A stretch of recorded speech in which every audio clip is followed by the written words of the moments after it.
एक बार ठाकुर जी की पाग बांध रहे थे, ठाकुर जी का श्रृंगार कर रहे थे। तो पाग बांधते बांधते ठाकुर जी कभी कभी खेलते हैं अपने श्रृंगारियाओं के साथ, जो ठाकुर जी की सेवा करते हैं उनके संग ठाकुर जी खूब खेलते हैं। तो हरिराम व्यास जी के संग ठाकुर जी खेल रहे थे। कैसे? वो पाग बांधे और जैसे ही पाग बांध करके पाग के ऊपर सिरपेच लगाने के लिए नीचे सिरपेच उठावे, तो इतने में क्या देखें कि पाग ढीली हो गई, पूरी मुंह पे आ गई, नीचे गिर गई।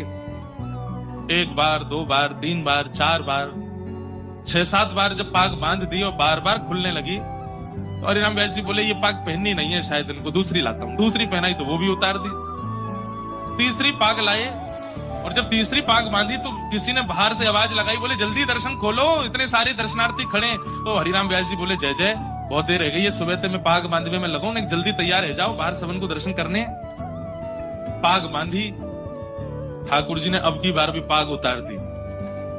तो इतना गुस्सा आया हरिराम व्यास जी को, वो उधरी हुई पाग ही छोड़ दी मुंह पे, बोले ऐसे खड़े रहो, अब ऐसे दर्शन दे दूंगा सबको। अरे सुबह से इतने लाड़ प्यार में आ गए हो, इतने ज्यादा जो है बिगड़ते जा रहे हो, इतने भाव से हम सेवा करते हैं और आपको बिल्कुल चैन नहीं पड़ता है, एक पाग नहीं बंधवा रहे हो, खड़े रहो ऐसे ही, नहीं बांधनी अब पाग, और ऐसे ही दर्शन करा दूंगा सबको।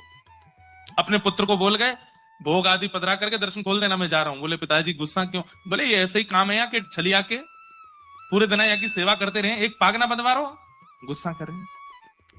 बाहर जाकर के हरिराम व्यास जी चुपचाप बैठ गए।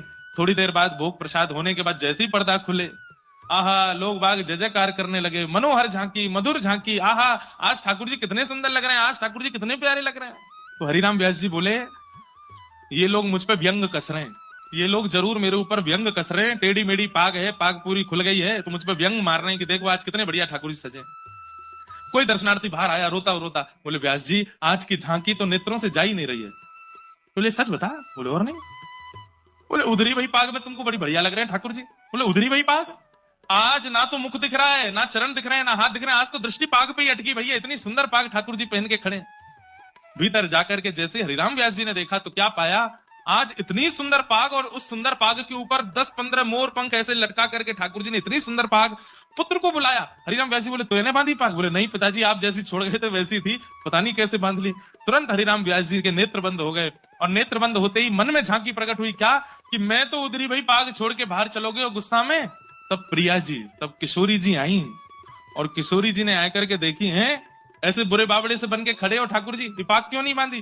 बोले आज मोए आपके हाथन से बदवावे को मनो, या हमारे हरिराम व्यास को परेशान कर रहे हो, अब आप आए गई हो, अब आप ही बांधो। तो आज की पाग किशोरी जी ने बांधी है ठाकुर जी को, इसलिए इतनी सुंदर लग रही है।